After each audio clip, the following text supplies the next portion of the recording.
What's up, everybody? We are live. We got a great card on Saturday. We got UFC Ottawa. What a good main event, man. We got Donald Cowboy Cerrone versus Al Iaquinta, two top 10. I mean, you could arguably even say two top 5 lightweights. And the winner of this fight, I mean, is definitely going to put himself in a really good position. I think the winner might fight Gagey if Gagey's not fighting Ferguson. Who knows? The co-main event, Elias, my boy, versus Derek Brunson. There's a lot of good fights in this card. And before we talk about the recap for last week, Kelton, what's up, man? And how do you like this card? What's going on, brother? I am excited to be here one day earlier, Tuesday night. I haven't fully researched this card as much as I want to. Still got a few things to look at, but overall, man, I'm super pumped. This is a nice little Canadian fight night. Lots of prospects, some gems, awesome main event. Let's do it. Yeah, so we usually go on Wednesday nights, but we are going tonight because I'm actually seeing Avengers tomorrow. And yeah, I know that I didn't see it the first day. Like, you guys can hate on me all you want, but it's been sold out in so many theaters by my house. So I got tickets for tomorrow like a week ago. I'm excited about that. We got to do a recap real quick. We got to talk about that video I did, Jack the Joker Hermanson, like that was unbelievable. I kind of wish I didn't bet on Kudalaba because I was actually just going to have the 3 plays, Joker, Janaroba, and Sandhagen, but I got cocky and I saw that Kutalaba hit plus money, so I had 4 plays. I'm mad about that because he's an idiot. He gassed out and he was winning the fight. Props to Glover bettors out there. But on the main event, Jack the Joker, he's for real. Like, he is. Like, I didn't think he was going to dominate Souza like that, but he pretty much dominated him. He lost 1 round. The 3rd round, I mean, his chin, his cardio. He took the fight on short notice. Like, dude, the guy is a beast. After watching that fight, I don't see who beats him. I really don't. Like, I know, like, I'm really high on Stylebender, and after Stylebender's last fight, I said he's probably gonna hold on to the belt for a while. He's gonna beat Whitaker, but dude, Joker might be like I don't know. I think Joker's gonna have the belt, man, pretty soon. This guy's for real. What are your thoughts on that fight, or what are your thoughts on the fight that just happened?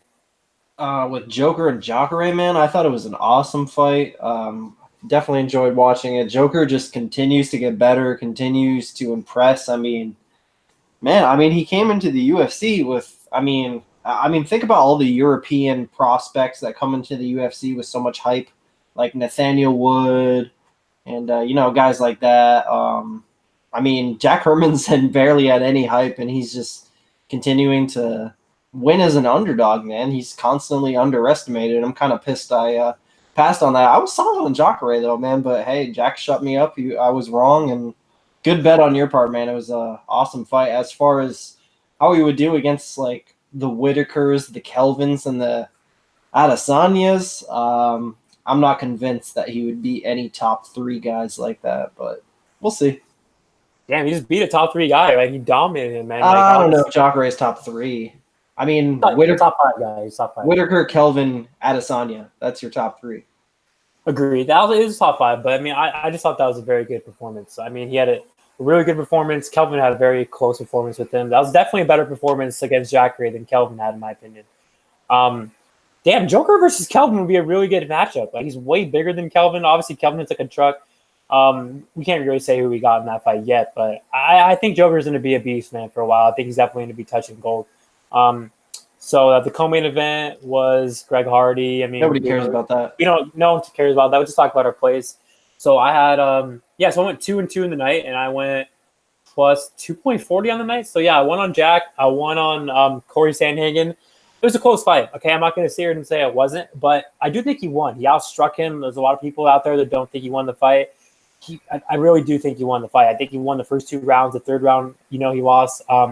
God, the heart this kid has, man. Like, that guillotine that Whitaker had was so tight. Like, this kid's so tough, man. Like, this dude he's a top 5 guy. I can't wait and see who he fights next. I want him to fight Peter Yan. I think that would be such a good fight.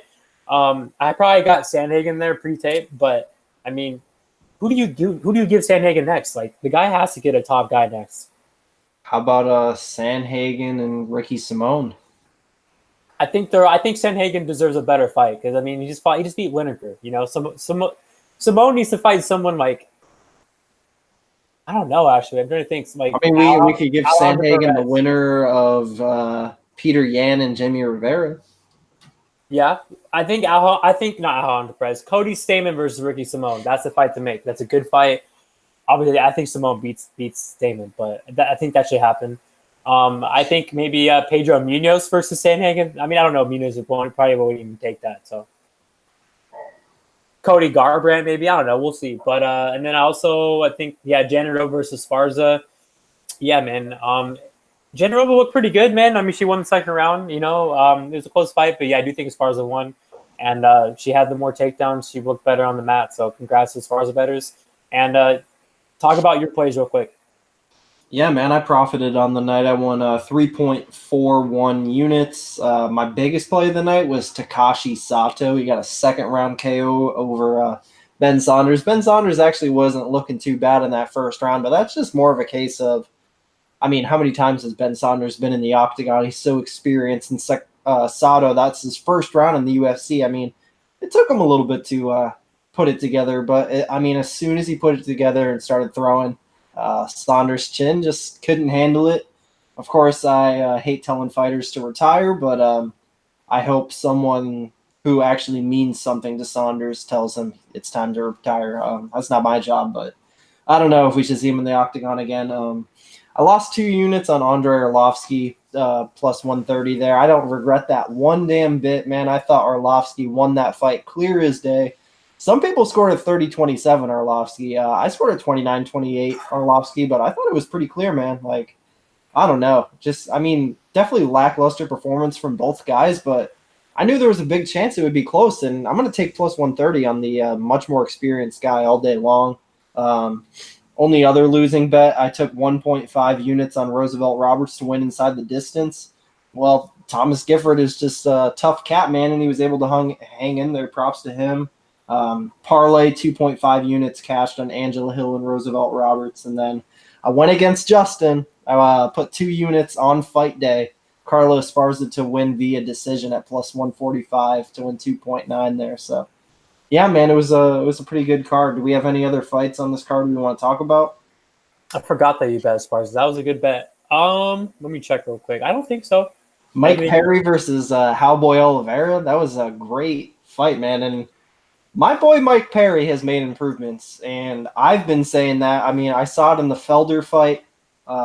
He looked a lot better, and obviously he showed fight IQ problems against Donald Cerrone. But I mean, when it comes to like his overall offensive game, I just feel like he's adding things, man. He's getting a lot of looks out there. He's training at a lot of different gyms, just absorbing a lot of information. I think Mike Perry is definitely making improvements, man. I mean, he beat a legit guy in Cowboy. I mean, I know you can say Cowboy is another dude who doesn't have the best fight IQ, and he gets a little too wild in there, but Cowboys beat a lot of good people. That's a really impressive win for my boy Mike Perry there.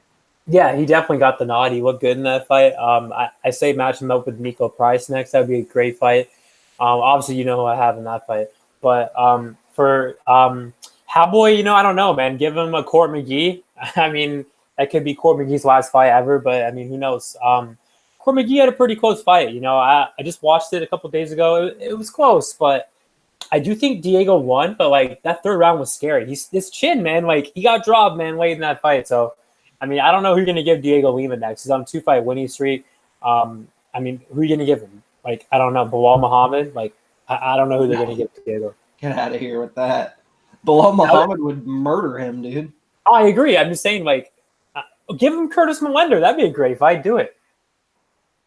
Yeah. One more shout out, dude.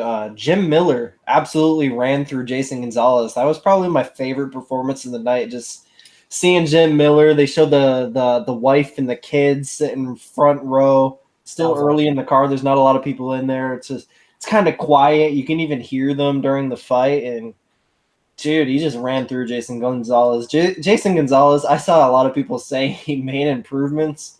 What improvements do you see him make? The dude's just awful, man. I'm pissed I didn't bet Jim Miller, but good performance by him, man. He's still got a lot of left in the tank. Jim Miller can win some fights, even against like legit top like 50 guys. I think he could beat some good fighters. Yeah, I picked Jason Gonzalez. I'm so happy I didn't bet him. I wonder who they matched Roosevelt Roberts with. He had a good performance. I thought he looked good. He's still green. I hope he fights Matt for Volo. Like when he said for Volo, man, I was dying, man. I mean, let's be honest. He dominates Matt Favola. It's probably not going to be playable. I don't think he's probably going to open like minus 300 something like that. I bet you they make that fight because he asked for it and he went right over to Sean Shelby. I bet you they give. Yeah, they will. And Sean Shelby like nodded his head. That's the easy money for Roberts. Roberts striking. Like the thing is, like we know him. Like we know him for a grappler. His striking's legit, dude. Like he's a good fighter. Yeah, his striking definitely looked like the best it ever has in this fight. But I mean, it's kind of hard to say if that's just improvements he's making or was his opponent just really not good at all. I don't know. We'll see in the next one, I guess. Who do you got? Thomas Gifford or Jalen Turner? Thomas Gifford or Jalen Turner? Shit, dude. I don't know. That's a tough one. Gifford's a tough mofo, dude. I don't know if Jalen can put him away. His chin is legit. Yeah, he's. I'm not convinced that Gifford would be able to take him down. I don't know. That's a good scrap, man. Make it. I got Jalen in that fight, but after the stun he pulled against Pravo, to be honest, that was a close fight. I don't agree that 30-27. He did lose the fight, but he won one of those rounds. Like people act like Pravo smoked him. Like no, he didn't. That was a close fight. But I don't know if I'm going to bet Jalen Turner again. Depends on the matchup. Let's get started this night. You ready? Yeah, let's do it. So first fight, man. This is a pretty intriguing fight in my opinion. We got Mitch Gagnon versus Cole Smith. I'll start off first with this one. I've been going back and forth in this fight. This is actually one of the hardest fights for me to call on the entire card. You got Mitch Gagnon. He's 4-2 in the UFC. Everyone he's beaten is a jobber. Like literally all the 4 guys he's beaten. Tim Gorman, like all these guys suck. They really do. When he got to step up, he lost. I mean, he lost against Barriault. He lost against Matthew Lopez. He looked good against Lopez in the first round. Dropped him with his good left hook. And then just gassed out. And Lopez, the guy that, kind of gassed out in fights, just kind of out-grappled him in that fight. Good win for Lopez. Gagnon's only fought once in the last 4 years. Obviously, it's a huge red flag. The thing is, with Smith, though, he's so green. Like, the guy, he's 30 years old, and he hasn't fought anyone either. Like, on the matchup, like, it's pretty intriguing because they're both grapplers. I think that Mitch has the better striking. I don't think Cole Smith really has, like, the best striking. I think it's average at best. Like he's a pressure fighter. He tries to look for the takedown. You watch this 5-round fight with Carlos Gavon, who's a jobber. It was kind of a boring fight. He just laid on him for 5 rounds. He got reversed a couple times, but the whole fight was just him up against the fence, wearing on his opponent and then taking him down. He's bigger though than Gagnon too. This guy's a huge bantamweight. I will say that. Damn, I've been going back and forth in this fight. I think Gagnon's the better fighter, but I just can't pick him here, man. He hasn't fought in so long. Like, he could get a submission, I feel like, but I think the later the fight goes, Cole Smith has his advantage. He has the better cardio. He's been more active. This guy has a really good gas tank, man, and Gagnon doesn't have a good gas tank. I think they're both pretty durable, but I think if Cole Smith, survives the first, man, he's in a tire, he's in an out-grapple and tire a tired Mitch Gagnon. So I got Cole Smith, man. I got the dog. I'm not betting it, but I got Cole Smith by a 29-28 decision. What about you? I thought you broke down that fight pretty well, man. I definitely agree with pretty much everything you said. Mitch Gagnon obviously coming off like a really long layoff, some canceled fights. I'll say one thing. The dude, like, he can crack. He has big power, like underrated power. It's kind of scary, and I just feel like, we got a UFC debutee who's probably going to have some jitters, just like I was talking about from the last card with Takashi Sato. I mean, there's totally the chance Mitch Gagnon can, even like with a long layoff, he could come out here and starch this kid who really, I mean, I don't want to say he has no business in the UFC. He just really hasn't had that long, tough road to get to the UFC like a guy we're betting on later in the card, a Canadian. I feel like he had a little bit tougher road on the regionals and deserves this spot a little more than Cole Smith. And I know this is a short notice replacement. I want to say Gagnon was supposed to fight Brian Kelleher. Ooh, that would have been a good fight. Yeah, I probably would have took Kelleher there, to be honest, man. Me too. I would have got Kelleher. Kelleher's a guy I can trust. Cole Smith, I mean, I don't know if you found some more fights on him, but there's not a lot out there. Yeah, there's just not a lot out there, man. And You know what? I actually am going to go ahead and agree with you. I'm going to pick Cole Smith to win this fight. I just think Gagnon has too many problems with slowing down, and especially now coming back a layoff at 34 years old in the bantamweight division.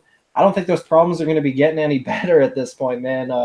I think Cole Smith is going to overcome the adversity of the first round, win the second and the third round, or even tap out Mitch Gagnon late in the fight. So I'll go with Cole Smith. I'm going to say he wins a very grimy, greasy 29-28 split decision.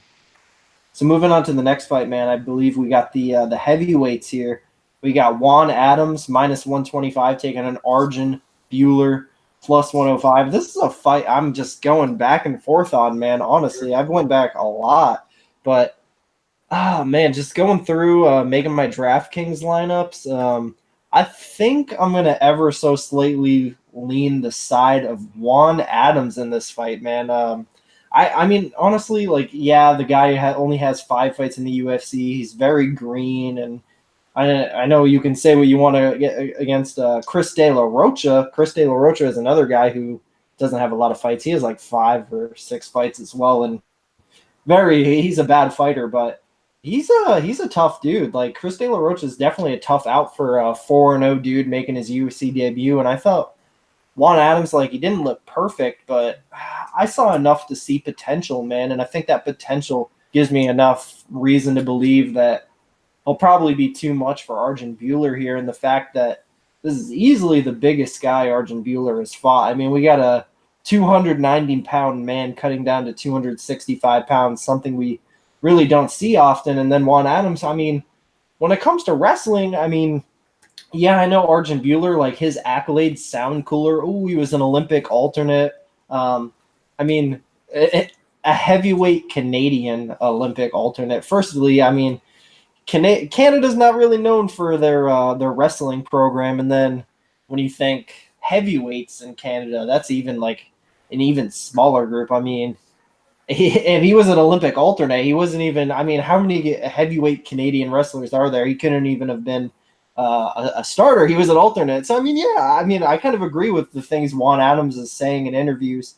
I mean, I feel like he might be looking Arjun Bhullar over just a little bit, but it's probably just some shit talk, and he's just trying to give a good interview. Juan Adams is a really funny guy. I'm actually a big fan of his, and I want to see him win this fight, and I'm glad to be picking him here, man. I just think he's probably going to stuff the initial takedowns. When he has that full tank of gas, man, I think he'll be able to stuff those takedowns with ease. He's just going to be so much bigger, stronger. Like I said, he has that D1 background. I think with a full tank of gas, stuffs the takedowns, and he's going to put some big power on Arjun's face, man. And I think he's going to knock him out in the first round. But if his chin can hold up and he can make it to the second or third rounds, then he's probably going to land some takedowns and end up winning a 29-28 decision. So I either got Juan Adams by round 1 KO or Arjun Bhullar by 29-28 decision.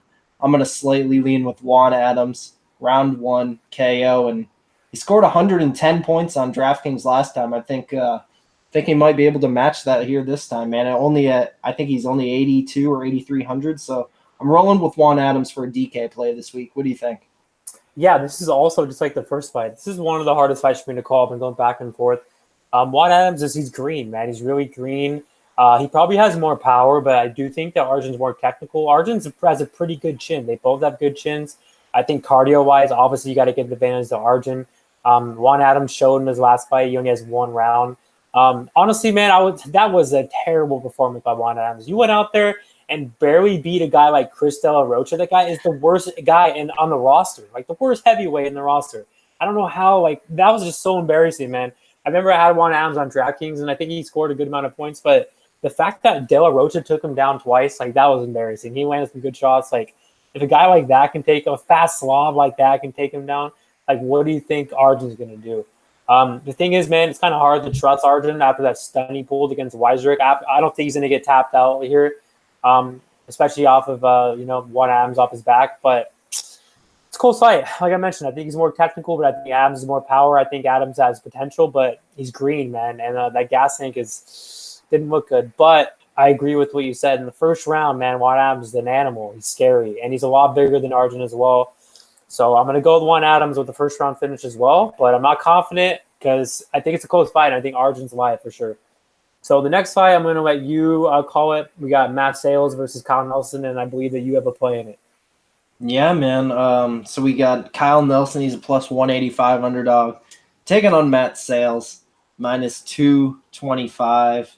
This is I'm really looking forward to this fight, man. I think Matt Sayles, he actually had some decent hype coming off Contender Series. You know, they threw him in there with a guy like Shaman Moras, who, well, I mean, one of the best strikers in the featherweight division. Shaman is the beast, and they threw him in here with Shaman, and yeah, I mean, it was a close fight, but I kind of felt like Sayles just fell a little flat. Like, he just didn't fight to the best of his ability, and who knows, he might come out here and have a better performance. Yeah, I mean, he probably will come out here and have a better performance, but a guy I think is going to show even more improvements, man, Kyle the Monster Nelson. So this dude comes in short notice, coming up a weight class to 155 pounds. Not only is he doing that, he's doing it against a top 15 lightweight in the world, man, and Diego Ferreira. Diego Ferreira is like a minus 500, some ridiculous favorite. I had a shit ton of Diego Ferreira in DraftKings, and Kyle Nelson comes out and hurts Diego Ferreira and just looks like a phenom on the feet for a few minutes. Like, he's really picking apart Diego Ferreira, and I mean, Diego Ferreira is a serious fighter, and it was just a really good showing by Nelson, but he did end up just slowing down a little bit. Like, he just started to hype up the crowd. He kind of got lost in the moment a little bit. It was a huge adrenaline drop, and as soon as Kyle slowed down for a second, Diego was able to take him down and really make it his fight. And I think the whole gassing thing is a myth. I don't think he gassed out in that fight. He had an adrenaline drop, and I felt like he could have kept going more energy if not for Diego implementing his game so well. It just happened that a top 15 guy in the world, high-level BJJ black belt, was able to make it his fight. And, he did his thing against Kyle Nelson, pounded him out in the second round. But, I mean, he did better than a lot of the lightweights on the roster will do. I'll say that. So now he's coming back down here to his natural weight class at 145 pounds. He's been training at the UFC PI for this entire camp. He looks to be in phenomenal shape. He's actually got a full camp for this one, man. So, I mean, a huge step down from a top 15 lightweight. Now we got Matt Sayles, 0-1 in the UFC. Both these guys 0-1 in the UFC. They're both trying to prove something, man. And I just feel like Kyle Nelson is going to be a lot bigger in there. I mean, Matt Sayles, you say what you want about Shaman Rice. He's a great fighter. That's a former 135-pounder. Now, Sayles is coming in here fighting a former 155-pounder. This is going to be a pretty big size difference, and Nelson is a serious striker, dude. Like, I just feel like it's going to be very competitive on the feet, but Kyle Nelson's punches and kicks are just going to have a little bit more pop to him, man. I feel like he just has a little bit more power, and especially with it being in Canada, I just see this fight being close, man. And at plus 180 on a Canadian in Canada, I think there's actually tons of value on Kyle Nelson, and I'm actually going to pick Kyle Nelson in this fight, man. I think he's going to land the harder shots throughout the 3 rounds. He might. I mean, I wouldn't be surprised if he knocked out Sayles. The dude has big power, and it totally could happen. But I don't know, man. I just think it's very, very evenly matched. This is good matchmaking by Shelby and the crew. So I see it being a very closely contested striking battle for 3 rounds. I don't know if either guy is going to land a takedown in this fight. I don't know if either guy has good enough offensive wrestling, because I think both these guys have really good defensive wrestling. It's going to stay in the feet for 15 minutes. It's going to be close 15 minutes of striking. Give me the plus 180 on Kyle Nelson. I put 3 units on it to win 5.4 units. I love the changes he's making for this fight, man. He's got a full camp this time. He's not fighting a top 15 lightweight. He's training at the PI. He's no longer training at a very small gym in Canada. Like, he's actually going out there and getting elite looks, and I think it's going to pay off. So I got Kyle Nelson for the upset. What do you think? Yeah, I do think the line is off for sure, but I got to go the other way, man. I got Matt Sayles. I think he has a really good movement. He trains with Dominic Cruz. Obviously, if you watch his fights, like, he has similar movement. He's a faster guy here. I think that Both these guys have pretty good chins, but I don't know, man. I wasn't really impressed with the tape on Kyle Nelson outside the UFC. He looked good, man, against Diego Ferreira. But, I mean, right after he hurt him, man, he just, like you said, he kind of just had a adrenaline dump. I think he kind of gassed, man. I really do. And he got taken down pretty easily. And then the second round, the same thing. He's a bigger guy for sure, but I think Sayles is faster. I think Sayles is good movement. I think Sayles has a really good right hand. He hurts, I mean, everyone with it. He hurt Shaman with it. I thought the fight with Shaman was so close. I bet on Shaman, man. I thought it could have gone either way, to be honest.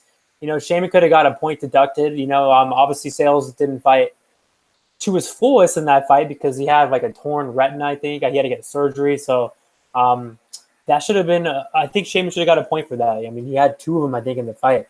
Back on the matchup, Sayles is good wrestling too. I think he could actually take Kyle Nelson down. Also, if you watch his loss on the regional scene against George Hickman, that was a bullshit split. Sayles definitely won that fight. That was terrible, man. And it's funny. It's funny because Hickman has really good wrestling, and Sayles even took him down. So I mean, I think Sayles is good wrestling, man. But you watch this fight in Contender Series, man. There's right hand. I mean, he smoked that guy. He looked good against Shaman. I think Kyle Nelson, has a good right hand too. Like I said, they both have good chins. I just think that Sayles is the better fighter. I think Sayles could get him down. I think they're going to brawl, and I think Sayles is the more technical fighter. So, and he has really good cardio, man. He doesn't slow down. That's one thing I like about Sayles. His cardio is good, man. Like he looked the same in the third round that he did in the first round. So, I got to go with Sayles, man. I think he's going to go out there and finish Kyle Nelson. I think he's going to get a third round TKO. But I hope he cash. Unless I play on DraftKings, and I don't hope he cash. So next fight, we got Nordine Taleb versus Kyle Prepolec. This is a weird fight.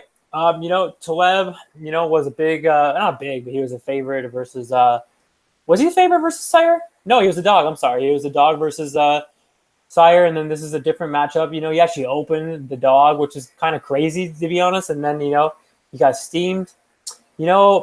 At first, I thought that Taleb, was going to smoke him just because I didn't really know much about Kyle Prepolec. I was like, yeah, this guy's, I don't know. He's probably just going to take like an L here against a guy like Taleb. And then I went back and I actually watched the tape, and Prepolec's pretty impressive, man. He looked good against Cody Pfister. Obviously, Cody Pfister's terrible. Prepolec hasn't faced the best competition. But Taleb is definitely, more experienced, been in the UFC for a long time. He's on the decline, though, man. I mean, he hasn't looked good lately, man. Sean Strickland knocked him out in the third round. Before that, he didn't look good against Claudio Silva. I think a Ponzi, man, could have really hurt that chin. I mean, I don't think he's super chinny. He's just on the decline, man. He's getting old. He's almost like 40 years old, I think. He's the better fighter here, man. I do think he is. He's way bigger than Kyle Prepolec, but Prepolec can crack, man. He has good striking. I won't be surprised if he gets upset, but I got to go with Taleb. I think Taleb has more experience. I think Taleb's so technical in the feet. Like I mentioned, he's the bigger guy. He doesn't really go for takedowns. I think if he wants to win this fight, I feel like he should because he's so much bigger. And Prepolec, can get taken down. And he got taken down by Cody Pfister. So I got Taleb with the decision, but I'm not that confident in it. What about you?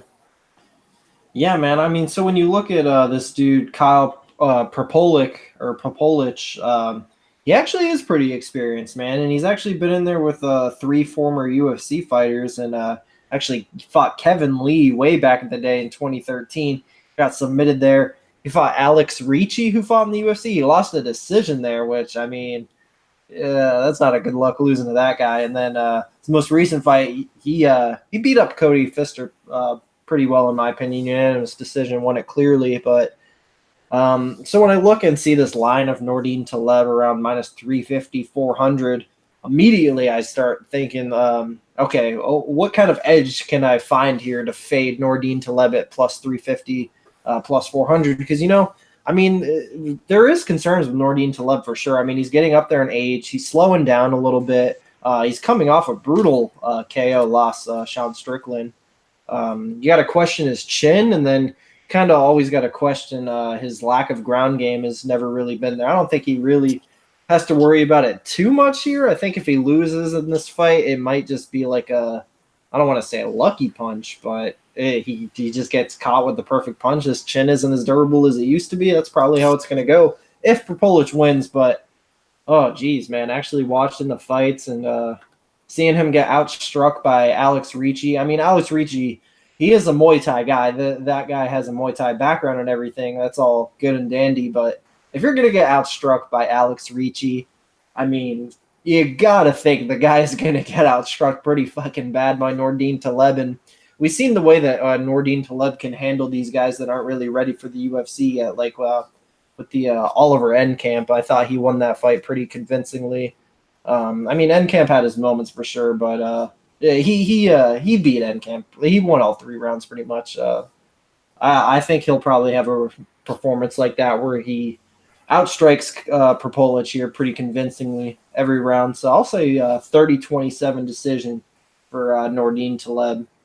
One thing. I can't believe Enkamp took him down. That was pretty embarrassing. So a guy like Enkamp taking him down. That's what I'm saying, man. If there's any holes in Nordine's game, it's always been that takedown defense and grappling. That was Enkamp's one way to win, is to take him down and sub him. But I mean, Prepolec doesn't really have the grappling, I don't think, to take Nordine down. Nah, he's got to get that KO, man. He's got to test that chin, see how full it still is. But moving on to the next one, man. We got one. Me and Justin were actually talking about pretty heavy before the show here. We got Eamon Zahabi minus 150 taking on Vince Morales plus 130. I'll start with this one. So Eamon Zahabi is the brother of Firas Zahabi. He's actually had a couple UFC fights thus far, but we haven't seen him in a while, man. He's taken some time off, and I mean, rightfully so. The dude got absolutely murdered last time. One of the most devastating, just brutal KOs I've ever seen with Ricardo Ramos with that spinning elbow. Just beautiful, beautiful knockout. And I had that fight going 1-1 into the 3rd round. Zahabi actually, in my opinion, he definitely showed a little bit better a little bit better game than he did in the Reginaldo Vieira fight. That Reginaldo Vieira fight, I actually I parlayed up Eamon Zahabi there at like minus 350, 400 against this guy. I was just convinced absolutely did not belong in the UFC. And I'm right about that. Reginaldo Vieira absolutely doesn't belong in the UFC. And Eamon went out there and won a unanimous decision. But dude, that was just, I mean, it was just not an impressive performance at all. He had trouble pulling the trigger, and I just feel like he played it as safe as he possibly could, which, I mean, that's a good attribute in a fighter for sure. I mean, take as least as many risks possible and play it safe. I mean, this game is, I mean, defense is arguably more important than offense in this game. But I mean, you got to do something, man. And he just didn't show it, man. And I feel like he definitely lacks athleticism, in my opinion. Like, the dude's definitely in shape. Like, you can tell he puts in work at the gym. Like, he's a gym athlete, but he's just not a very good athlete, man. He's just not very flowy in there is the word. It doesn't look right, in my opinion. Like, he's a great grappler. I'll give him that. He's a high-level BJJ guy, and he can definitely tap you out on the mat. And I think that's how he does win this fight. If he does win it, I believe it'll probably be by submission, or maybe he holds on to Vince Morales for 2 of the 3 rounds. But I kind of feel like Vince Morales is going to come in here. You know, he's actually got a pretty high level. He's a state champion, high school state champion wrestler. He's got that background going for him. I know he's out there with Ricky Simone putting in work with the wrestling. I mean, and you know, I've seen him take down guys. I've seen him defend takedowns before. The dude's a decent wrestler, which gives me enough to believe that he's probably going to be able to keep this fight on the feet, and he's going to be the way more active striker than Eamon Zahabi. I feel like his punches are going to have more pop behind them. He's going to be doing more damage than Zahabi on the feet, in my opinion. Zahabi's going to be doing a whole lot of takedown defense. He might even flop to his back, do some of the weird tri-star Minari rolls. Who the fuck knows, man? But Eamon Zahabi, in my opinion, is just not that good. And I know Vince Morales is 0-1 in the UFC, but I kind of think he should be a slight favorite here, man. Even going against the Canadian and Canada, I just don't think Eamon's got it, man. And of course, coming off a devastating KO, that's a big question mark as well. And I mean, if you want to question Vince Morales and his level of competition, like, so dude's gone in there. He was on a a 5-win streak, all finishes, actually beating like decent guys like 10-3 and 3-0 records. Then he ran into Domingo Pilar on the Contender Series. Domingo Pilar's a serious dude. That guy is going to win a lot of fights in the UFC, mark my words. Won a fight in Bellator after that, and then came into the UFC on short notice against Song Yadong in China. So China's biggest rising prospect in China came in there short notice, and yeah, he got unanimous decision, but I mean, that was a scrap, man. That was a really, really good fight.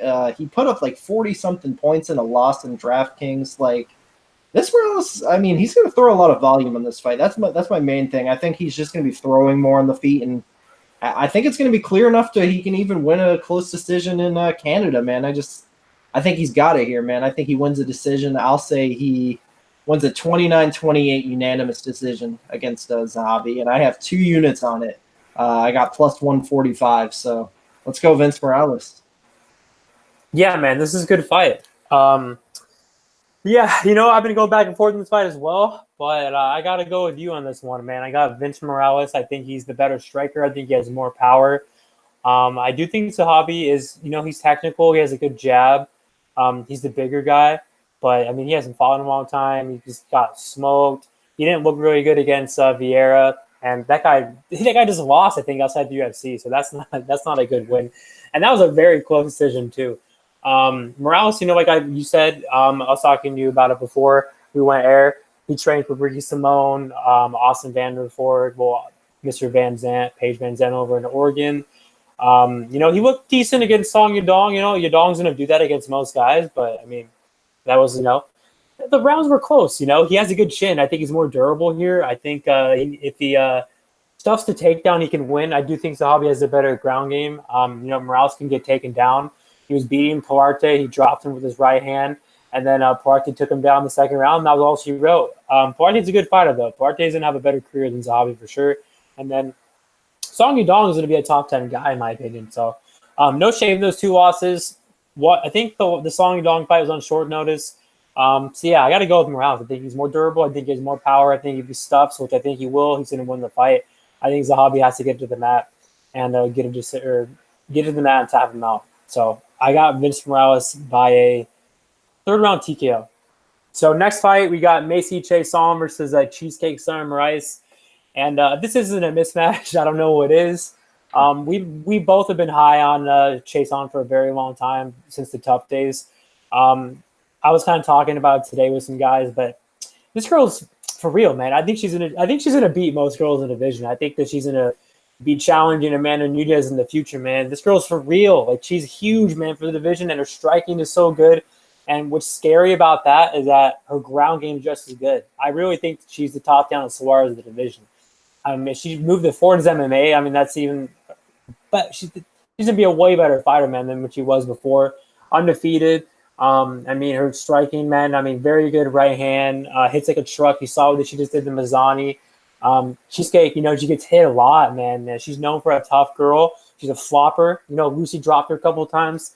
She's going to be flopping here, man. And I think her only win is a fluke submission. But honestly, I think Chaisson can take her down because she has really good wrestling, good ground game. I think on the feet, she's going to smoke her. I got Macy Chaisson by a 1st-round finish, man. I think she's going to bully Cheesecake. And I kind of like Cheesecake, man.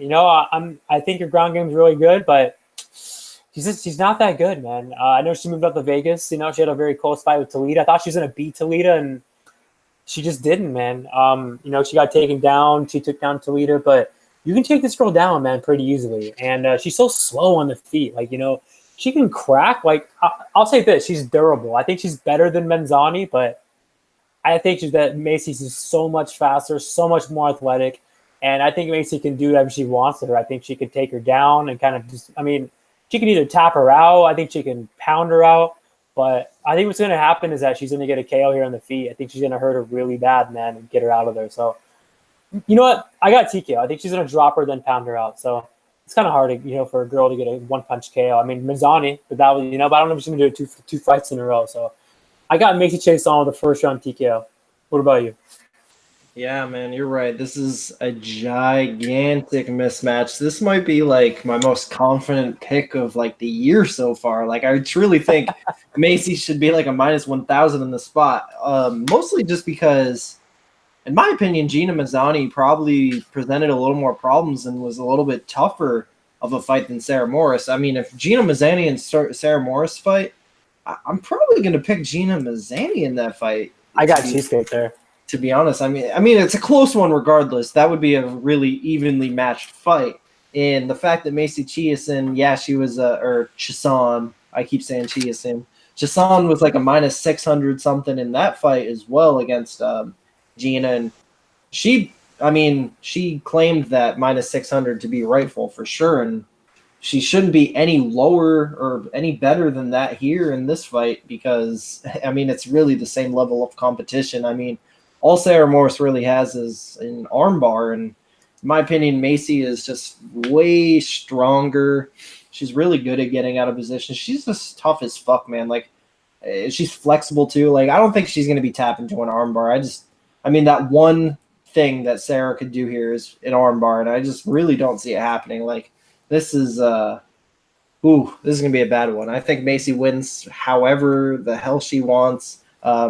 I see her tagging Morris on the feet, Morris shooting desperately for takedowns. I think Morris is gonna flop to her back like she likes to do, and I think Macy is actually gonna follow her to the ground and pound her to a late first round TKO. And I got Macy in a 2-unit parlay with somebody later in the car. I mean, this is just it's easy in my opinion. I had to throw her in a little bit just because I'm very confident in the outcome. I mean, I'm talking like I capped this around like 90-95%. So let's go Macy Chiasson.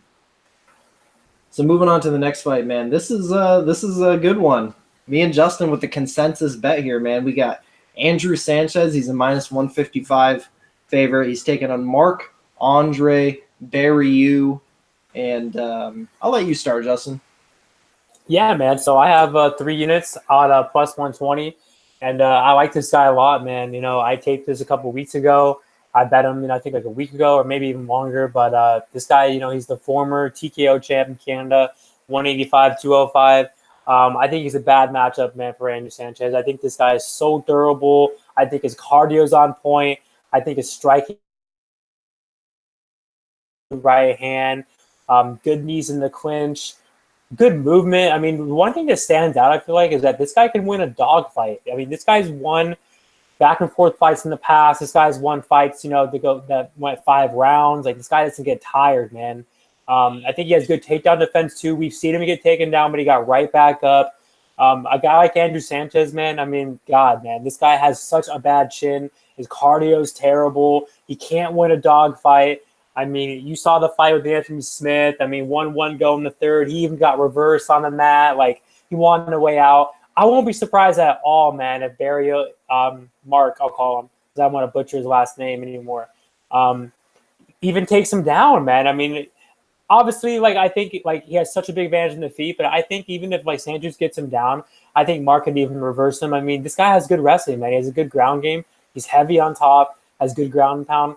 But that's not what I think is going to happen, man. I think what's going to happen is that Sanchez, he's pretty good in the first round. I think, he comes out strong. But I think the later the fight goes, man, he's done, man. If he can't get him down and hold him down, which I don't think he can, he's toast. I mean, this guy's – look what he did. Look what Ryan James did. He wanted out in that fight. Like, that was bad, man.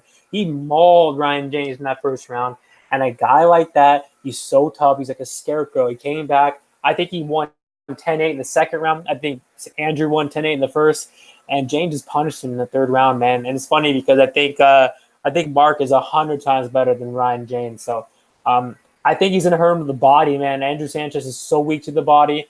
I think he has a good overhand right. I think he's, I think he's no slouch, man, in the first round. But after the first round, man, he starts gassing. He starts putting his hands down. He starts just pointing to Eric Spicely. Like, I don't know what I'm doing. Like, dude, he's going to get TKO'd here, man. So I got Mark, the Canadian, by a second round TKO. I think the striking there's levels in this fight, and I think the striking is just too much.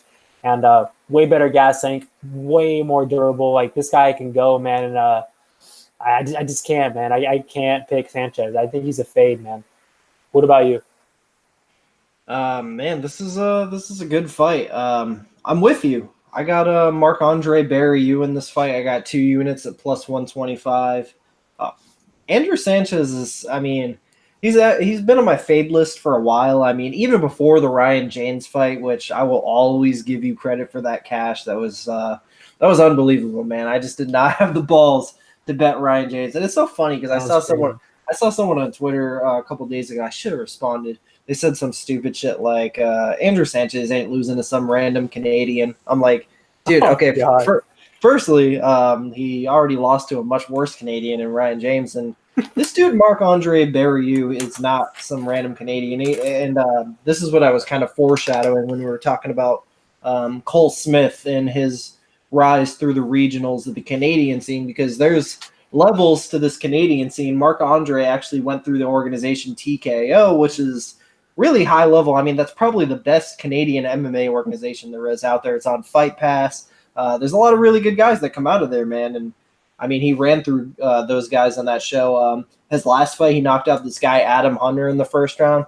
That guy he knocked out in the first round, he actually got signed to the UFC a few years back, and then they had to cut him because he had a little issues with USADA. But I mean, that just basically shows that he's beaten the UFC level competition. Although that guy never really got his chance in the UFC, he's already been up against that level and smoked him too. And if you look at that guy, Adam Hunter, he smoked everyone he's fought. So the fact that Marc-Andre just went out there and ran through him, that was pretty impressive. But what I mostly want to talk about is the very funny run of Andrew Sanchez in the UFC. So makes his debut against Khalil Roundtree. That's a version of Khalil Roundtree with absolutely negative, I won't even say zero, negative 100,000 takedown defense, negative 100,000 get up game. That was just Andrew Sanchez all day against a guy with zero takedown defense or get up game. Then Trevor Smith, I mean, I bet Andrew Sanchez in that fight against Trevor Smith because I thought that was just a nightmare matchup because Trevor Smith's whole game is the wrestling and grappling itself, and I just knew Andrew Sanchez was the younger, stronger guy with more left in the tank, so he won that fight.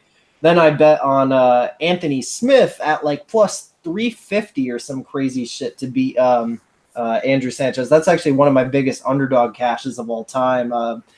I mean, that's I mean, I shouldn't say that's the start. He's been doing it long before, but that's like the first time Andrew Sanchez's terrible gas tank really played a problem in his career. And then, I mean, you would think after beating a guy up and then gassing out in the third round and getting your ass beat, you would fix those problems or at least try to fix those problems, right? Well, oh man, that's when he goes up against Ryan James, puts a beating on Ryan James, and then just oh my god, it's just not UFC level shit, man. Like I hate to shit talk the guy, but he, in my opinion, isn't really. I mean, that last one was pretty good. There's just so many holes in the game of Andrew Sanchez. It's not even the gassing or the chin. I just feel like he's really sloppy, robotic, stiff on the feet. Whereas this guy, Marc-Andre, is really fluid. He's just like a super pinpoint striker, really good counter shots. Like, I just feel like he's going to beat up Andrew Sanchez bad on the feet. And he's going to beat him up so bad on the feet that Andrew Sanchez is going to have no choice but to shoot for those takedowns. And shooting takedowns that aren't set up with striking first they're going to get stuffed. It's going to cause him to gas. He's going to get knocked out or he's going to lose a 30-27 decision, man. So I just feel like the main key for me in this fight is that Andrew Sanchez is going up against such a good striker that he's not going to be able to set those takedowns up with his strikes, and it's going to fault him, man. He's going to end up gassing out like he always does. So going with the underdog, Marc-Andre Barriault, 2 units, plus 125. Let's fucking go, buddy. Anything you want to add? Yeah, one more thing. It's not even his gas tank; it's his chin. He's been knocked out, against Kevin Casey too. Like the guy just can't take a punch. I will say this though: he looked better against Marcus Perez. But let's be honest, man. Marcus Perez, like he looked the best in his fight against Fluffy because that's when he actually trained and moved the American top team, man. Like I feel like before that, Perez didn't look that good, man. I feel like the move the top team was way better for him. And that was a close fight, man, against Perez. I mean, it looks like I think he hurt Sanchez in that third round, but the guy's gas tank, man, and his chin, I don't know, man. If he doesn't get you down, I feel like he just quits.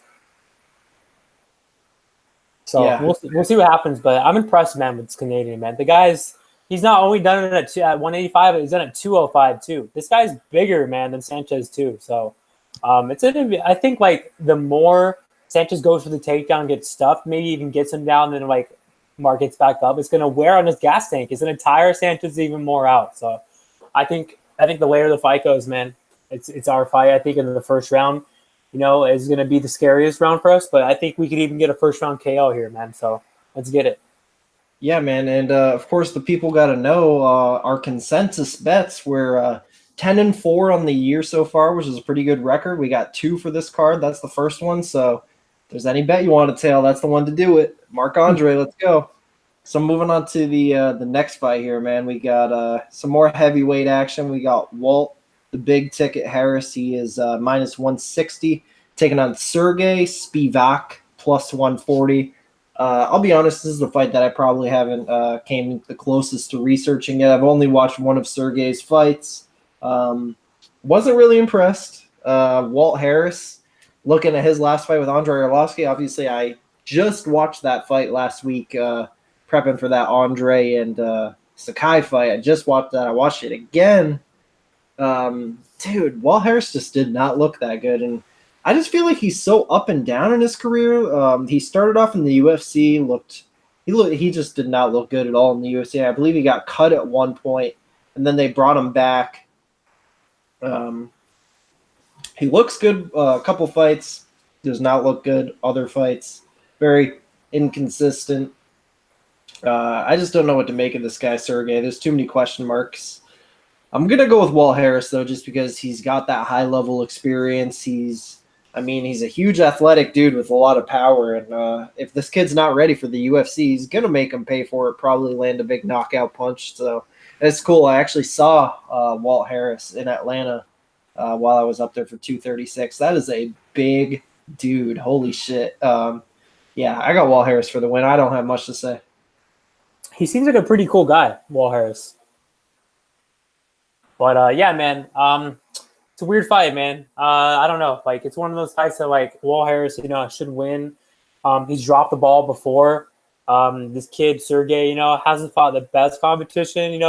He's beaten some guys like Tony Lopez, who has, he's been around for a long time, gotten some good wins. The Travis Fulton win. He's beaten a lot of, I don't know, man, just guys that aren't UFC ready. I think Walt Harris has been around for a while, and, he's kind of hit or miss, but when the guy shows up, man, he has really good striking, man. He's probably more athletic. He's faster. So I'm going to go with Walt Harris, man. I think he's going to put him out of there. But if he doesn't get a finish, it could be a lackluster, boring decision, man. So who knows? So next fight, probably my favorite fight of the night. Probably my favorite fight of the night, man. We got Katona versus Merab, Dvalishvili. And I got 3 units on the underdog, Katona, at plus 130. And let's get it, man. I think Katona's a good fighter, man. He's undefeated for a reason. He's a big 135er. He fought on tough at 145. I think that he brings a lot of good things to the table. He has great striking. I think he has a good right hand. I like his body work, man. He has good boxing. He has good strikes to the body, good body kicks. He's a BJJ black belt. He has good takedown defense. He has a good ground game, too. Merab, he's definitely done pretty good so far in the UFC. He's relentless. He's known for his pace. He has a really good pace. He has good cardio. He has good grappling. But I don't think he's on the level that Brad is on the feet. I think Brad's a better striker. I think Merab could get him down. I won't be surprised. Merab takes down everybody. But the thing is, I don't think Merab can control Katona. Who is Merab controlled? I think just Terrion Ware. I know Simone and Frankie Sayles are good fighters, man. But I think Katona's a good fighter, too. And the Ware fight, he dominated Ware, but Ware had an injury in that fight. Also, Ware just does not have a takedown defense at all. He's not UFC material. And he beat Fire Kid, but, I think Ware was landing some good shots in the feet, but, Merab took him down as a good win. The fight, Frankie Sayles, he took him down like 20 times. He got the loss. And I scored that for Frankie Sayles. He didn't do anything in those takedowns. One thing I noticed, though, from that fight, which is one reason why I'm betting Katona here, is Frankie Sayles hurt him in the body multiple times. Katona, man, works with the body a lot in every fight. So I think Katona could definitely hurt him in the body here. Like I mentioned, man, his boxing is really good. He's definitely the better striker. I think he's way better on the feet. I don't think Merab's that good in the feet. He's relentless. He keeps a good pace.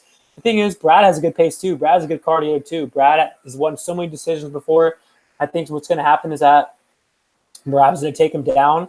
I think, but I don't think he's going to get. I think he's going to get right back up. He's not going to control him, and it's only going to even hurt his gas even more. I think it's going to be a good fight going 3 rounds. Well, I think it's going to go. I think it's going to go 3 rounds. It could go. I think it's going to go in the 3rd round. But I think Katona's going to hurt him in the body, man, really bad. I think Katona could even hurt him in the feet. I won't be surprised at all if Katona taps him out because this kid's submission game's legit. I mean, the guy tapped out Lopez last fight. That was definitely a submission. He tapped out Bryce Mitchell, a 45er in the 3rd round. I mean, Merab makes a lot of, mistakes on the mat, man. You got full mounted by Simone. You got tapped out by Simone. I won't be surprised at all if he gets tapped out here. But I think what's going to happen is that they're going to be, it's going to be a good fight going 3 rounds or going to go to the 3rd round.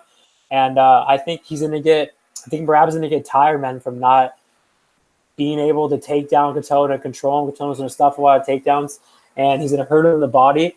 And Brad's going to get him out of there, man. I think if it goes to the judges, if it's a close fight, we're going to get it. It's in Canada. But I don't think he's going to go to the judges. I think Brad Katona is going to hurt him in the body and get a 3rd round TKO here.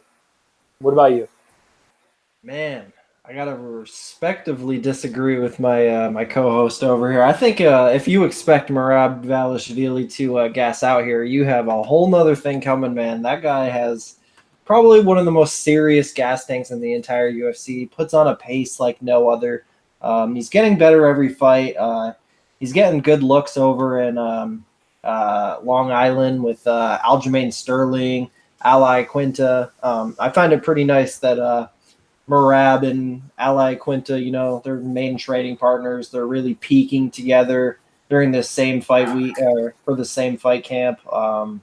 It's nice, man. Like Merab, he's getting really good looks out there to where Katona, on the other hand, like he's training over in SPG. His training partners are Patty Houlihan and James Gallagher. I just feel like there's definitely a difference in the gyms and the looks. And I mean, I'm not going to say Katona is not improved. Katona is definitely getting better every fight. I actually think Katona is a very good fighter, and he's going to win a lot of fights in the UFC. Man, I just think Merab is just a whole nother beast compared to what he has been fighting. The Matthew Lopez fight, I mean, that was a pretty impressive win, but I don't know. I just see holes in his game, and I think Merab, I mean, the takedown defense, I mean, the rate is pretty low, man. He does get taken down a lot, and you're right, he does get good BJJ, and he has a get-up game for sure. This isn't a fish like Terrion Ware by any means. This is a huge step up from Terrion Ware. It's just Merab's getting better every single fight, man, and I don't know.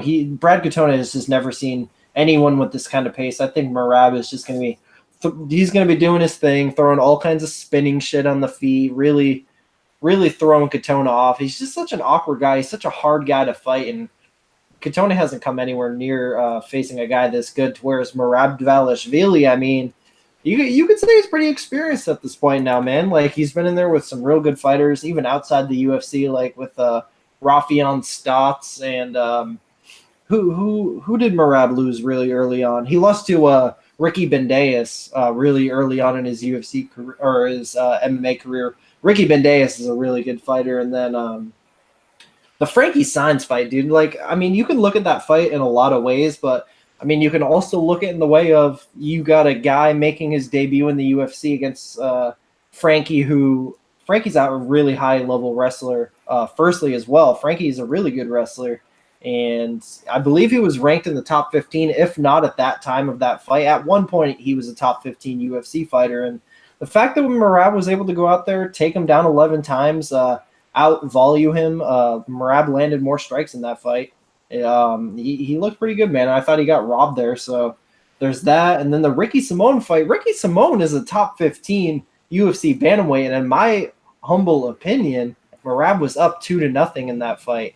And all the props in the world to Ricky Simone for pulling off that submission. I thought that was a rightful win. I thought Merab. I used to think Merab was not out. Merab was fucking out, man. He was choked out by Ricky there, and I mean, that's a top 15 guy though. I mean, we're definitely taking a step down with the Terrion Ware, and now he's taking a step up here with Katona. It's a really, really good fight, man. I just got to roll with the guy I think is going to be landing takedown after takedown. You're definitely right that Katona has the skills to get back up. I just think what's going to happen when he gets back up is he's getting taken down again. I think it's going to be another one of those 11 takedown fights. I think if anything on the feet, Merab is going to be landing the more powerful strikes. Like I think a couple of those spinning back. What the heck? Come on. A couple of those spinning. Don't be surprised when one of those spinning back fists lands and he drops Katona for sure. Like who has dropped Katona? No one. I mean, this is the biggest step up of his career, though. I mean, that's what I'm saying. Don't be surprised. This is a huge step up. Merab, in my opinion, is on his way to being a top 15 bantamweight in what's a really, really stacked division. But hey, man, I mean, I'm not going to talk shit on Katona. I think he's got a bright future as well. It's just it's first UFC L time, in my opinion. Here, Merab's going to be too much. I'll go with Merab via. I'll say he gets a 30-27 decision here, man. And I got him in a 2-unit parlay. Macy, Chiasson, Merab, minus 105. Let's go, man. 30-27 Canada, man. Wow, that's crazy right there. Real quick, I don't think Matthew Lopez is a bad fighter at all. He's on a 3-fight losing streak against all good guys. He's a high school state champ. The guy has really good wrestling. He took down Katona a couple times. Katona got right back up. Bryce Mitchell, like, come on, man. Bryce Mitchell's going to be a good fighter. He is a good fighter right now. The fact that he went out there and tapped him out in the third round, he even took down him. I won't be surprised at all one bit if Brad takes on Merab. And if Brad taps him out, I won't be surprised at all. I actually think that could happen because Brad has a good submission game. He's a black belt in BJJ, man. So look what he did to Lopez, man. He tapped him out. I don't think that would be surprising, man. But when I ran the tape, man, just the one thing that I saw that really stood out, which is why I'm betting this fight. A guy like Frankie Saenz, man, who's not known for his striking, went out there and hurt him to the body bad, man. That's what Brad Katona does, man. Good body kicks, man. Rips at the body. He's going to hurt Merab at the body, man. I'm telling you right now. And you said something real quick before you went. We've never seen Merab slow down. He slowed down against Simone. 100% he did. I mean, not really. I think he did. He was still going, man. And you know what? I actually will be very surprised if Katona taps out Merab because we saw in that Ricky Simone fight how hard it is to tap out a guy like Merab. I mean, it took Ricky Simone about, I mean, how long did he have that guillotine in? A whole minute and a half of a locked-in, deep guillotine. Merab is so tough, man. Like, and he's so strong, too. I think he's going to be able to get out of any kind of submission attempt Katona throws up. But may the best man win. It's an incredible fight. Let's go, dude. I think Brad's a bigger guy, too, man. I mean, he's coming down from 45. They're both big bantamweights, but one thing, too, is Brad's so smart, man. That's one thing. I feel like he has an edge ahead of all these guys. He's a very, very smart fighter, man. I mean, he's not only a smart fighter, he's a nerd, man, but he's just like, I feel like he's like one step ahead of everybody, man. So may the best man win. I think it's going to be a great fight. 30-27, man. Merab, like, come on. That's not happening, dude. No way. 3-4 takedowns per round, maybe even tossing a knockdown. Let's go. Oh, my God, knockdown. The thing is, dude, he's not going to do anything with these takedowns. I'm telling you, it's going to be the same thing as the Saenz. I don't see him controlling him. I don't. No one's controlled him. I'll tell you that right now. Obviously, Merab is, he's better than Lopez. He's better than Mitchell, but not by a lot, man. You're acting like Merab's like a top 5 guy. Or, like, I think he's a little overrated, man. I think he has great cardio. It's a great pace, but Katona has great cardio as well, man. So, and don't sleep on Katona's striking. He's the way better striker. I don't even think it's close on the feet. I don't. Yeah, I think he's the more, like, if you throw Merab and Katona into like a kickboxing match where they have to outpoint each other, Katona's gonna outstrike Merab most. Like, I just think in an MMA fight where with all the spinning shit, having to worry about takedowns, I just think the threat of Merab's takedowns is gonna kind of give Katona a little bit of pause on the feet, and that's where Merab's, his spinning shit might come through. We'll see, though. I mean, he knocked out Stotts with a spinning back fist, so that Stotts was nice. A good fighter. He is. If they fight again, it could be probably a different matchup, but Katona's a better fighter than Stotts.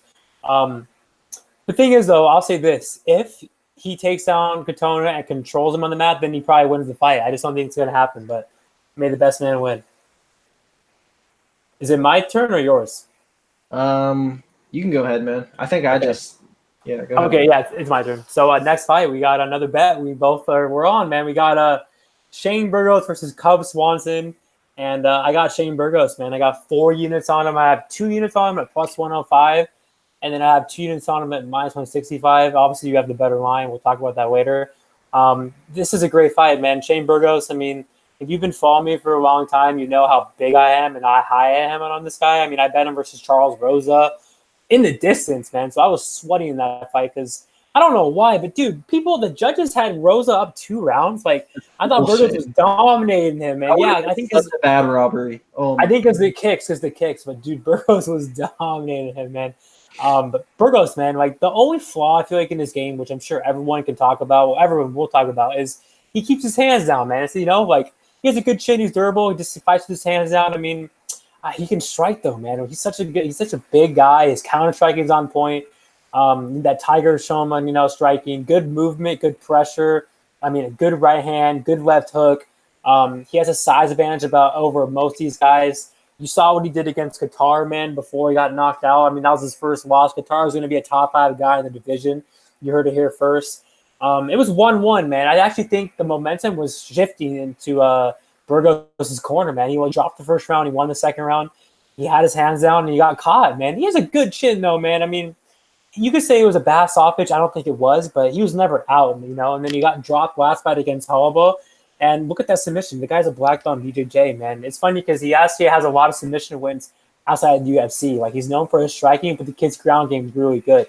A guy like Cub Swanson, he has no ground game, number 1. Number 2, yeah, he's a good striker, but he's on the decline. This guy's shot. This guy's done. This guy's on a 3-fight losing streak against good guys.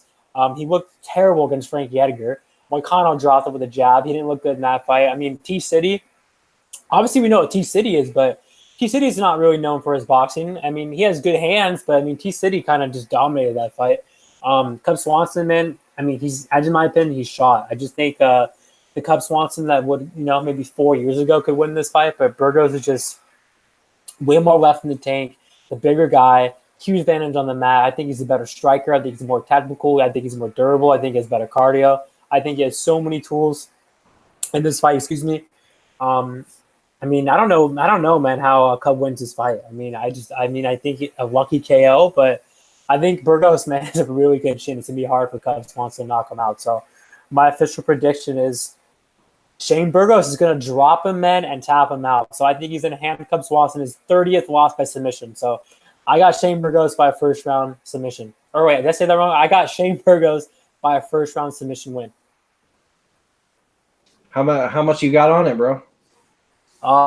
200. Yeah, so I got that'd be $50 units. Yeah, so 4 units.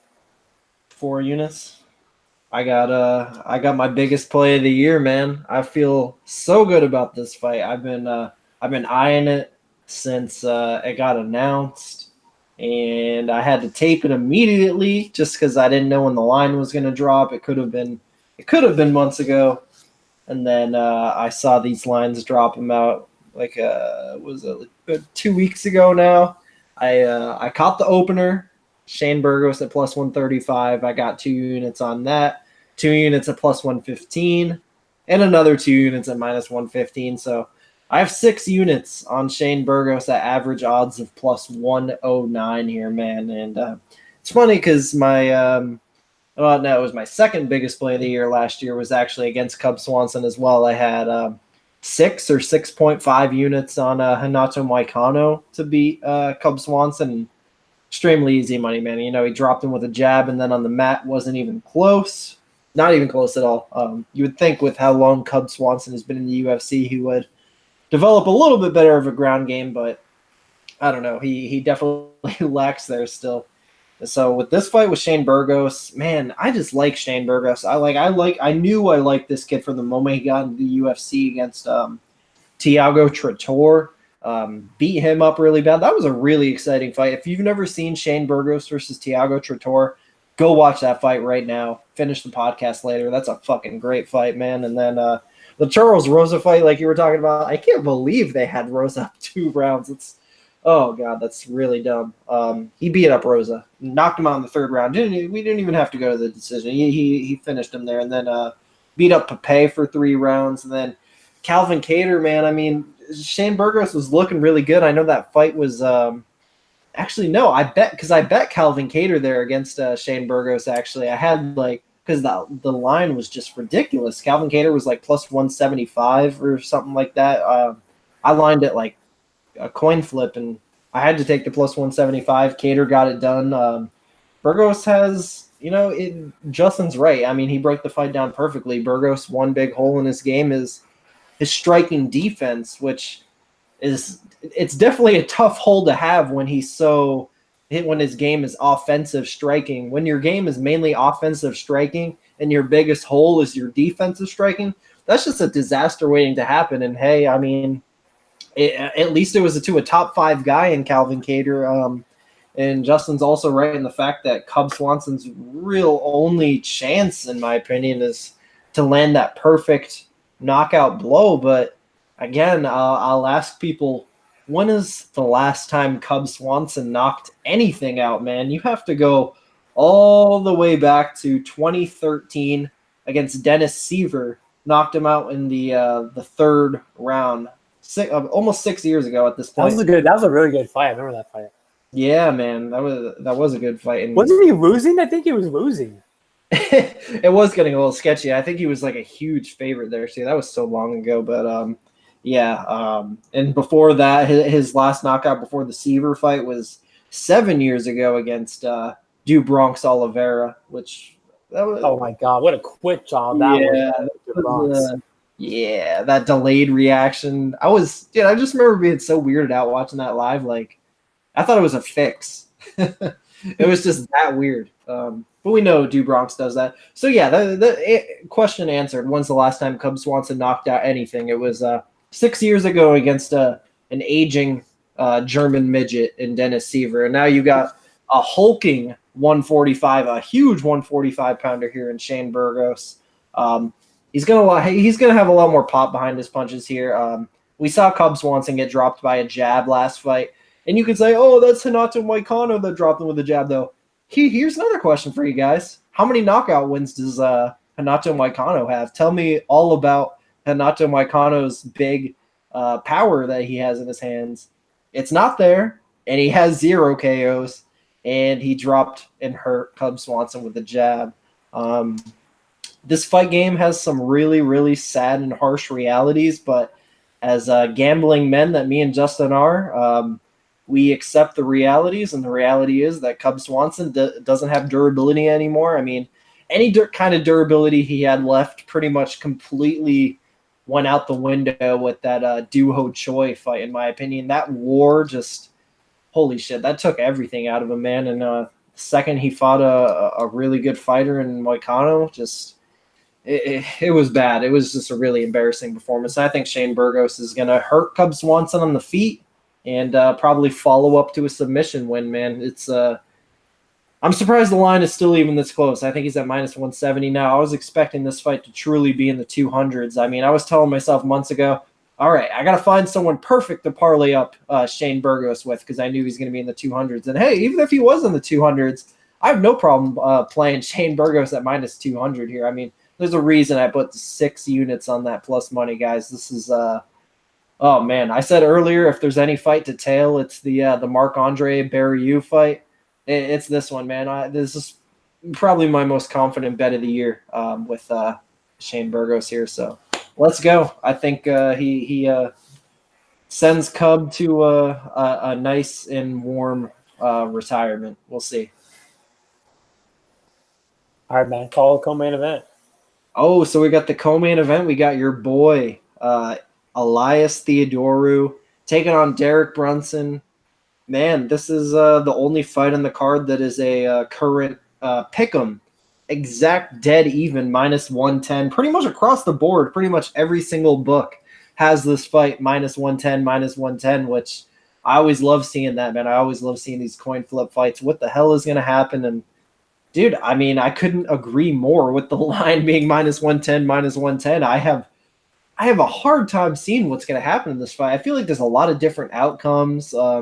When it first got announced, I'll share my initial thoughts with you guys. Like, my initial gut lean as soon as it was announced that Elias, I mean, yeah, he did show a pretty good chin against Thiago Santos and everything, but, I mean, since then, I've seen Elias get rocked a few times. Like Elias was hurt by Brad Tavares at one point.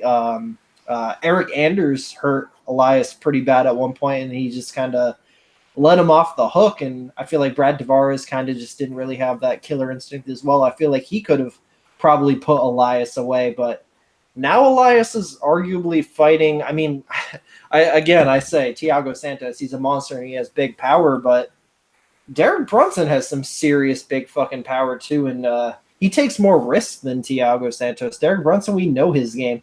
He goes out there, head flying at people, just throwing hands, big power, wants to put you away in the first minute. And I don't know, I kind of feel like that's going to work against Elias Theodorou in a sense, because, I mean, it's one thing when you're going up against Robert Whitaker or Jacare Souza, where they have huge power and really, really good striking to go behind it to actually counter Derek Brunson and stop him from implementing that game. Elias Theodorou, Derek really has nothing to worry about, man. Like, there's no, I mean, what's the worst that's going to happen if Derek goes fist flying at him? He's going to get countered by Elias pillow fist. I mean, it's going to be tough, man. I feel like that first round, like, no matter what, Derek Brunson is going to beat the shit out of Elias in that first round. It's just a matter of, can Elias survive that first round? And if he does,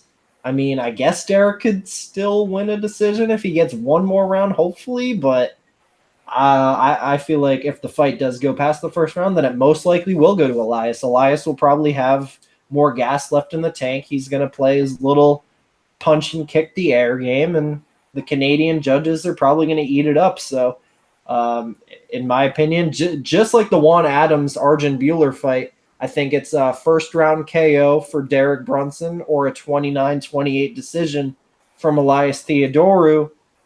Oh, man, I have such a tough time picking this one, but I'm going to go with Elias Theodorou, man. I'm actually going to go with the decision here. I'm going to go with 29-28 decision for the Canadian. I can't believe I'm picking Elias, man, because anyone that's been following me for a very long time, I had like a 7-fight streak where I was betting Derek Brunson. I actually bet Derek Brunson like 8 times in my betting career. I think I have like a 5-3 record, which isn't too bad, but I don't know. I've always been on Brunson in the past, and it's just so weird to me to be picking Elias here against him. But I'm going to listen to my brain and my heart, man, and I feel like Elias wins a decision here. What do you think?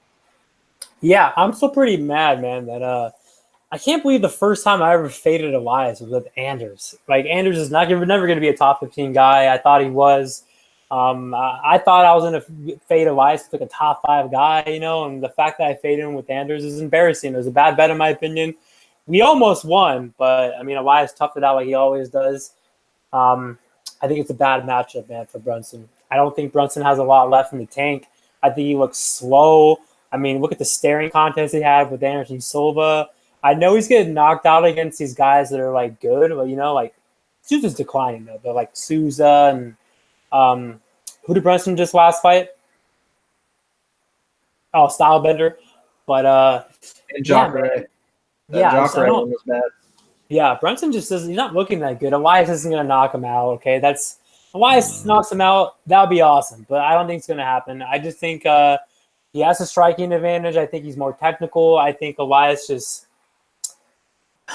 his point game, man. His point fighter game is perfect. Like, Brunson hits like a truck. He hits harder for sure, but I mean, is it going to connect? Like, he could definitely hurt Elias in the first round. I don't think Tavares hurt him. I think Anders hurt him. I think Santos hurt him. But they couldn't get him out of there, man. Elias won a round versus Thiago Santos. That was 1-1 going in the third. Elias even took him down multiple times, but that was a way different Thiago Santos. I think this matchup is Elias going to throw way more volume. Brunson doesn't really throw a lot of volume anyways. And Elias is a way better point fighter. He's a point fighter. That's one of the best point fighters in the division, you know. Good kicks. I mean, his hands has definitely improved. I think Brunson has to get a first-round finish here, but I don't think he does. Elias's shin, man, he's so durable. I don't think he's going to get knocked out unless he fights like a top 5 guy, man. So I got Elias, man. And it's in Canada, too. He's going to win the decision, man. So I got Elias by a 30-27 decision. And I hope he knocks out Brunson. That would be so sick, but I don't think it happens. So main event, man. We got the last fight of the night. We got Cowboy Donald Cerrone. Oh, one more thing. Sorry. I'm passing on that fight. I want to bet Elias, but I got to pass. So we got Donald Cerrone versus Iaquinta, a fight that I am passing on. But I got the dog, man. I got Donald Cowboy Cerrone. You cannot count this guy out. He's definitely, I feel like hit a stride, man, since he had his kid. He looked so good his last two fights against Mike Perry and Alex Hernandez. He dominated Alex Hernandez bad. And the Mike Perry fight, I mean, tapped him out pretty nice, man, the first round. Obviously, I do think Iaquinta is better than both these guys. With Iaquinta, I think he's a beast, man, on the feet. I think he has good hands. He has a good boxing. He has a good right hand. He's more durable for sure. He definitely has the better chin than Cowboy Cerrone. I think he has the better boxing than Cowboy Cerrone. I think Cowboy has good hands as well. We saw him hurt Alex Hernandez. I think Cowboy has more tools. I think that he has great head kicks on the feet, has a good jab. But the thing is, I think Cerrone's going to get him down. And I know Kevin Lee didn't tap him out, but Kevin Lee took him down pretty easily. He took his back. I think Cerrone's a better fighter than Kevin Lee. I think Kevin Lee's going to do better at 170. I think Cerrone has a huge advantage on the mat here. I mean, Iaquinta's been tapped out like 4 times. The Mitch Clark losses cannot get out of my head at all because that guy's one of the biggest jobbers of all time. I think what's going to happen is that Iaquinta's going to probably, I think it's going to be a close fight in the feet. It's going to be back and forth. I think they're both going to hurt each other, but I think Cerrone's going to get this fight to the mat and he's going to tap him out. I'm not confident in it. I'm not playing it. I will be playing it on DraftKings. So I got Donald Cowboy Cerrone for the 3rd round submission win. What about you? Man, Khabib couldn't tap him out, but Donald's going to tap him out? I think so, man. We'll see about that, man. But this is a really good fight. Truly, I'm thinking in these last couple of days, I see it being a 25-minute war. I think it's a really interesting stylistic matchup. I'm really happy this fight's happening. It's a really awesome fight. I mean, 2 fan favorites. Both these guys have been around for a while. 2 of the more fun personalities in the UFC. Fan-friendly styles as well in the cage. I mean, this is just a perfect main event. I love it. I know Donald Cerrone has a pretty big history fighting in Canada too. He's going to get a warm welcome there, and the crowd is probably going to be behind Donald Cerrone. I know he's extra motivated now with his kid. His best performances in the last few years have been these last couple ones, man, with his kid sitting in the front row and all that extra motivation. He even looks in a little bit better shape. I mean, that's also he's fighting at 155 pounds. I should say to that. But yeah, that Alexander Hernandez fight, man, that was a really impressive one. Donald Cerrone definitely shut a lot of people up in the fact that he's not shot by any means. I mean, definitely. I mean, you can say he's not in his prime anymore. He's definitely declining from his prime. But I mean, he was so good in his prime that a decline for Donald Cerrone is going from a top 3 guy to a top 10 guy. I mean, that's the decline we're seeing. And in my opinion, I think both these guys should be ranked around that 7 to 11 sweet spot in the lightweight division. I know Al is ranked pretty high, like number 4 or 5, and that's because of the Kevin Lee win. But in my opinion, Kevin Lee isn't really top 10. Kevin Lee is more that 10 to 15 range. Kevin Lee's a really good wrestler and grappler as well. It's just we know that guy has a serious gassing problem because, I mean, if there's anyone who cuts the most to 155 pounds to make that weight class, Kevin Lee might be cutting the most weight in that entire lightweight division. Either Kevin Lee or James Vick, Gleason Tebow back in the day. Those are like the top 3 biggest cuts I've seen for a lightweight. But yeah, this is going to be a good fight, man. I feel like in the past, Donald Cerrone really has had problems with guys with really good hands, and Iaquinta has really good hands. I feel like when it comes to the boxing, Iaquinta is a sharper boxer, but this is an MMA fight, man. I feel like Donald Cerrone has more weapons striking. Like, the kicks are going to be in play. I feel like he's going to be ripping that body of Al. He's going to be throwing some of those sick combos he does. On the mat, Donald Cerrone, I mean, he's probably a better wrestler here and a better BJJ player. Like, I don't know. Donald Cerrone, he probably shouldn't be the underdog here, man. And my initial thought was that Iaquinta was going to win this fight, and I still think Al can definitely give Donald a lot of problems for sure. I think as long as this fight's on the feet, it's going to be very competitive, and I do think Al can stuff a majority of the Donald takedowns if Donald even does go for the takedowns. Who knows? He might just try to make this a wild cowboy striking war and I mean, Donald can even if Donald doesn't go for a single takedown and just strikes the whole time, he can win the fight then too. He can outstrike Al. It's just I don't know. It's just whoever shows up better that night, whoever put more work into this camp, whoever wants it more. It's just an amazing fight, man. I think it should be lined very, very closely. I think there's still some plus money behind Donald Cerrone's name. So, in my opinion, if you're getting plus money on this fight, either which way, that's the way to go. And